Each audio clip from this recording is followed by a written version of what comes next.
Hello, brothers and sisters. So I wanted to talk about viral theory, and also, the jab, the juice, and the whole pandemic situation, and just I would just like to explain to people why, as far as I can, why my perspective is the way it is. Because I realize, you guys don't know. You guys, you can't have my perspective, right? But what you don't know is, because someone just coming on and listening to me will hear my spiritual views and my metaphysical views, which can be, certainly if you're coming from a rational, third density, materialistic kind of perspective, they're going to sound pretty out there. So, and you have to understand that my understanding isn't just based on spiritual experiences, if you will, although everything is truly a spiritual experience, I now see, but also the accumulation of all the knowledge and wisdom from the experiences of my life and all the lives. So what a lot of you may not know is I studied physics and chemistry extensively, and biology and biochemistry, and I forget what it's called, but the study of biodiversity and the biosphere as a whole, biosystems, right? I studied everything because, again, I was in prison, remember? And I actually went to college through correspondence. I had a 4.0 in there. The professors were like, how are you doing this with no teacher or anything, And I was learning chemistry without a lab, just from the book, which, is difficult. Although I did have actually someone in there helping me. There was a professor of chemistry in there from the University of Florida. But no, I just had plenty of time on my hands to study, and that's it, really. But in any case, and in addition to that, I read, I gotta say like 1,000, 2,000 books. I don't know.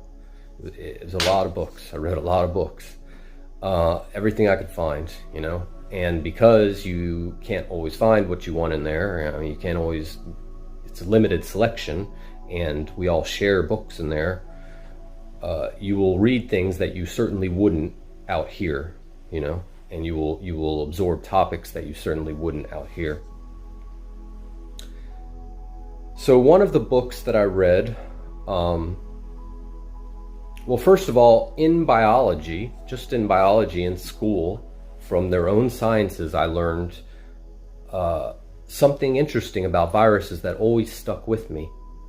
And that is that by our own scientist definition, a virus is not actually alive.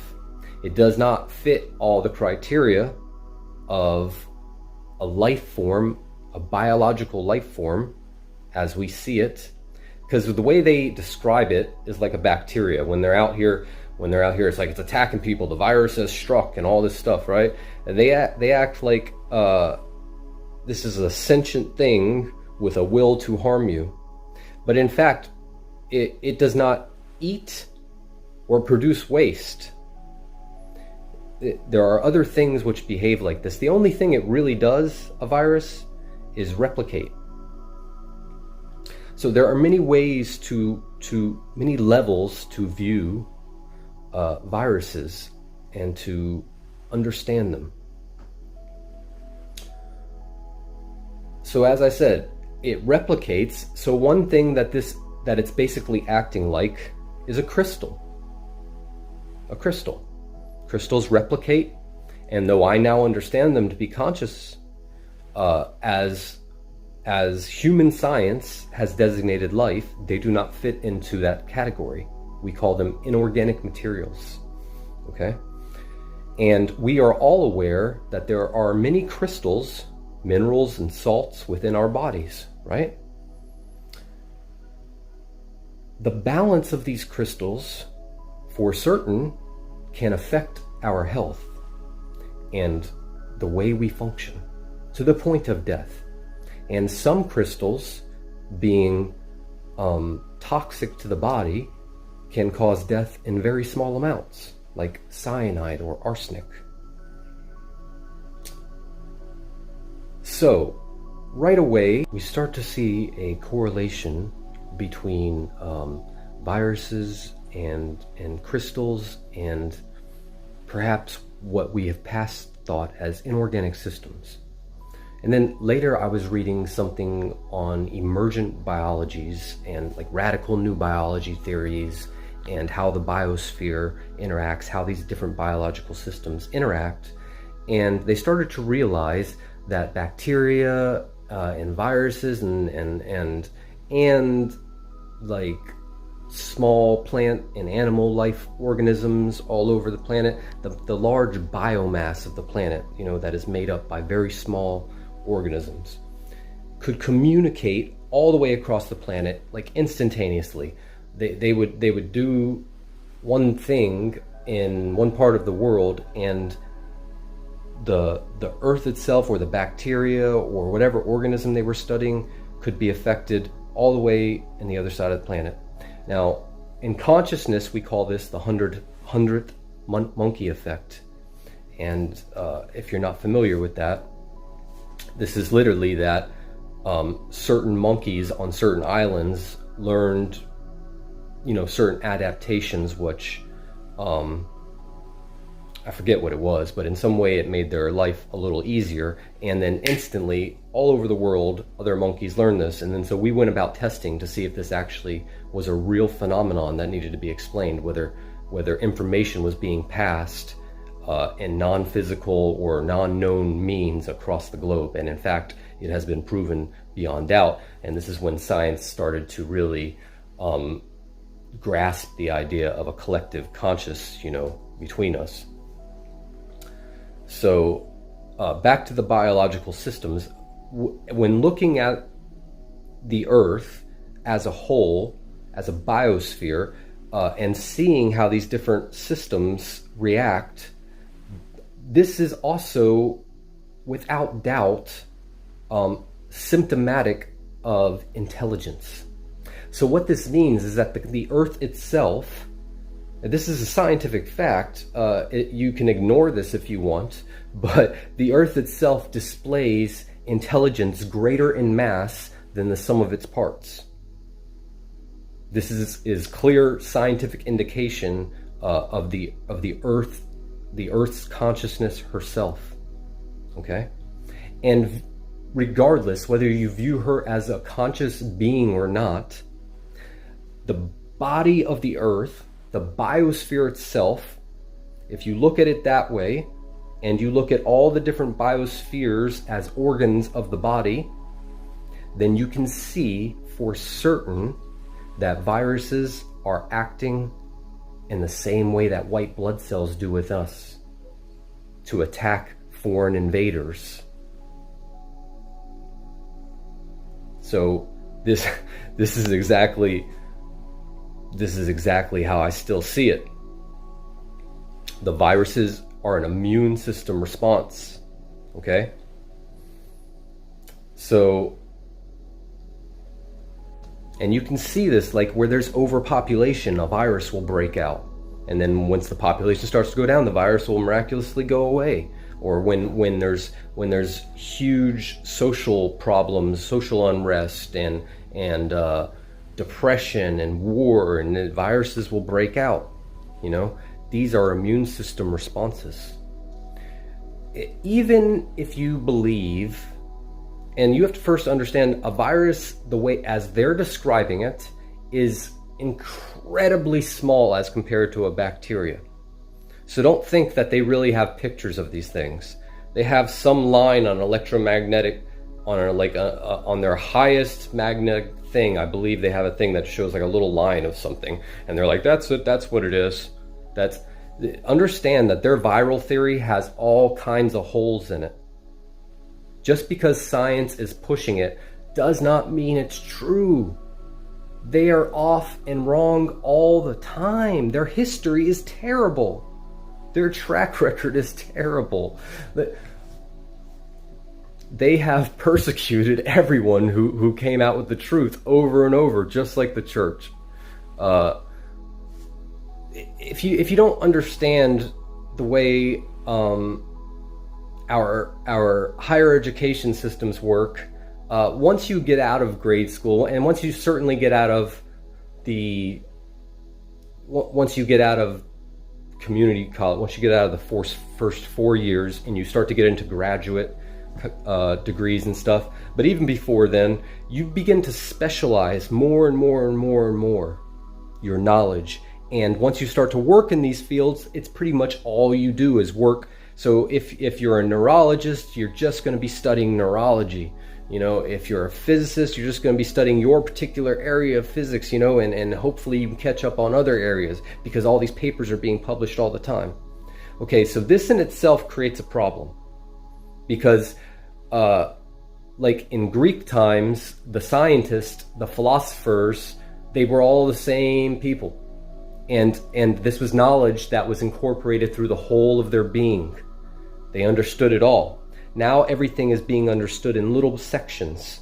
So the neurologist may have an incredible breakthrough in this neurology department, but not understand how it will affect all the other systems in humanity, And so the heart can't really check.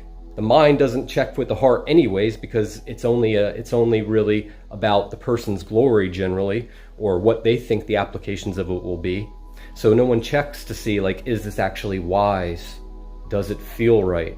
Could this be greatly misused? Could this have different results than what I foresee?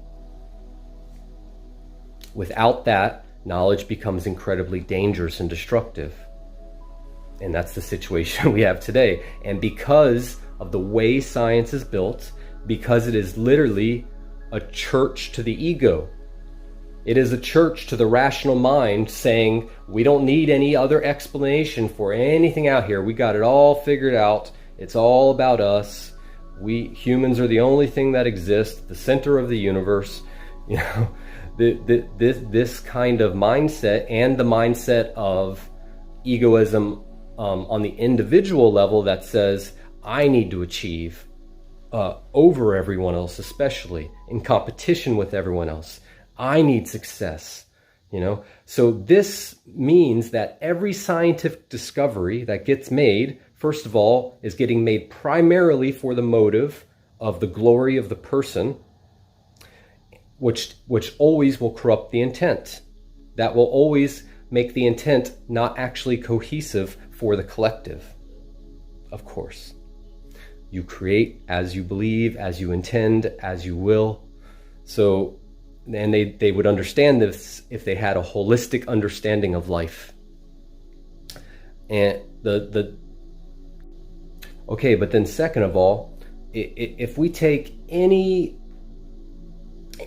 topic of discovery with science, right, and we have a scientific paper come out, well, that subject is generally getting approached by 50 to 1,000 other people or something who are approaching it from their own perspectives, with their own agendas, with their own intents, and they're never exactly the same, And of course, because these are people from all over the world with radically different viewpoints and understandings.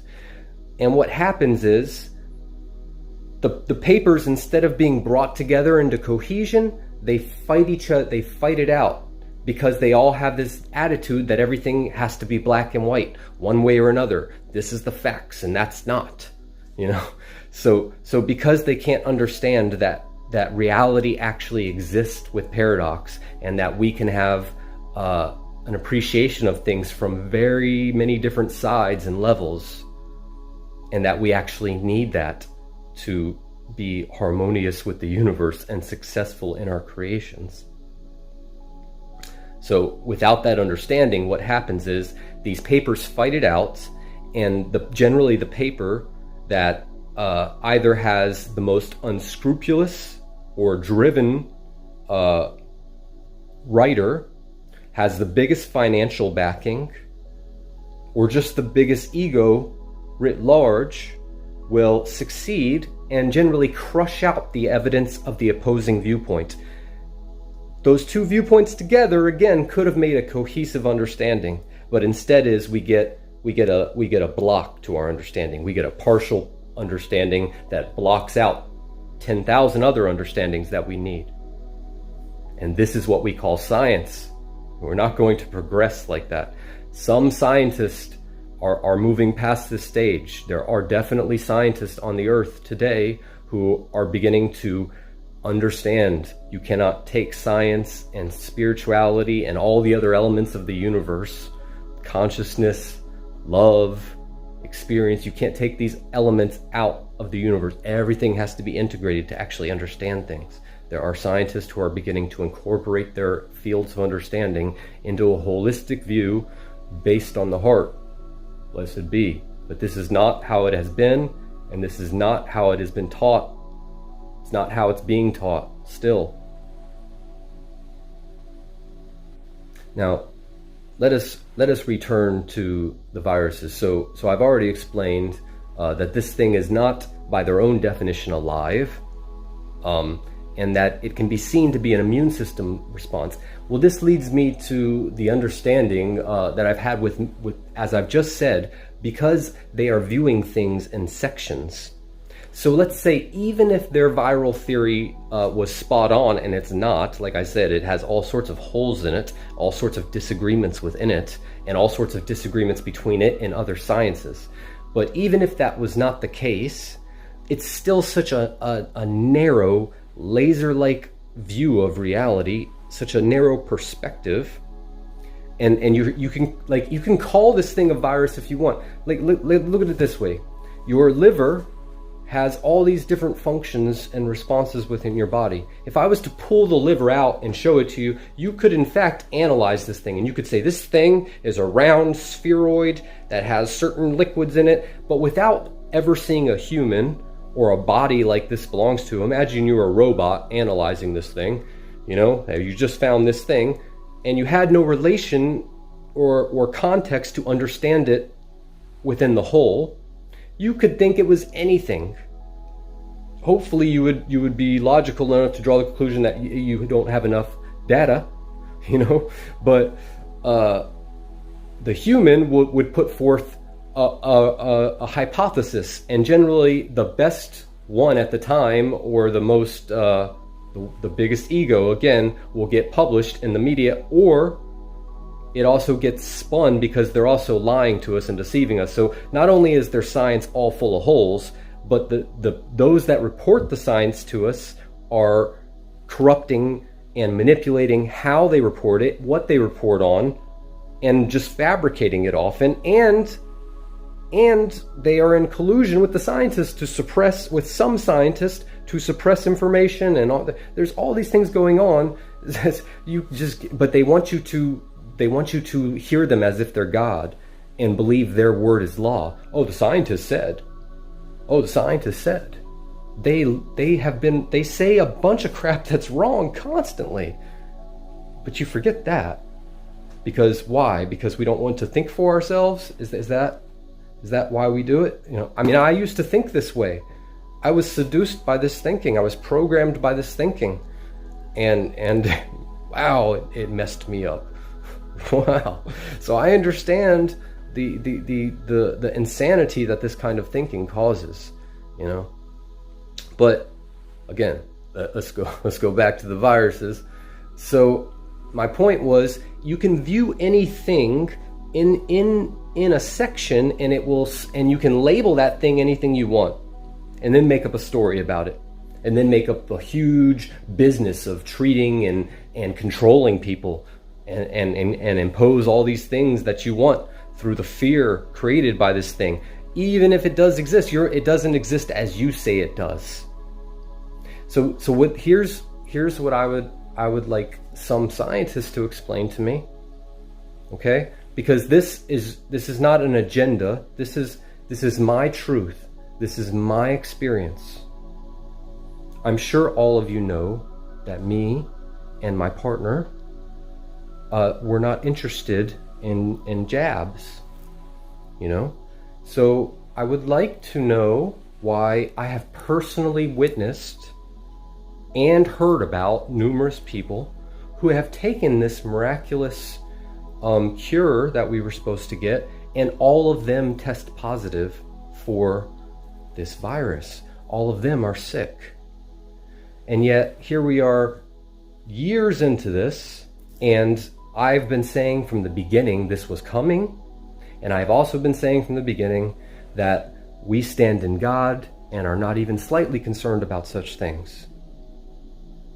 And I would like someone to explain why we still test negative when we have associated with people who, who have had it and who have taken the cures and gotten sick, and then we don't get sick, you know? So I don't know, something seems a little off in your story to me in my experience. That's all I'm saying. That's all I'm saying. Because here I am 2 years in, negative, you know? So, blessed be. Because from the beginning, I saw this as an immune system response, and I didn't believe their line. So to me, what this was telling me is, if there's an immune system response, we must be out of harmony with Gaia. If we're being attacked as an immune system response, so I went about bringing myself more and more into harmony, asking myself for myself to be brought into harmony with Gaia. And that's what I recommend everyone do.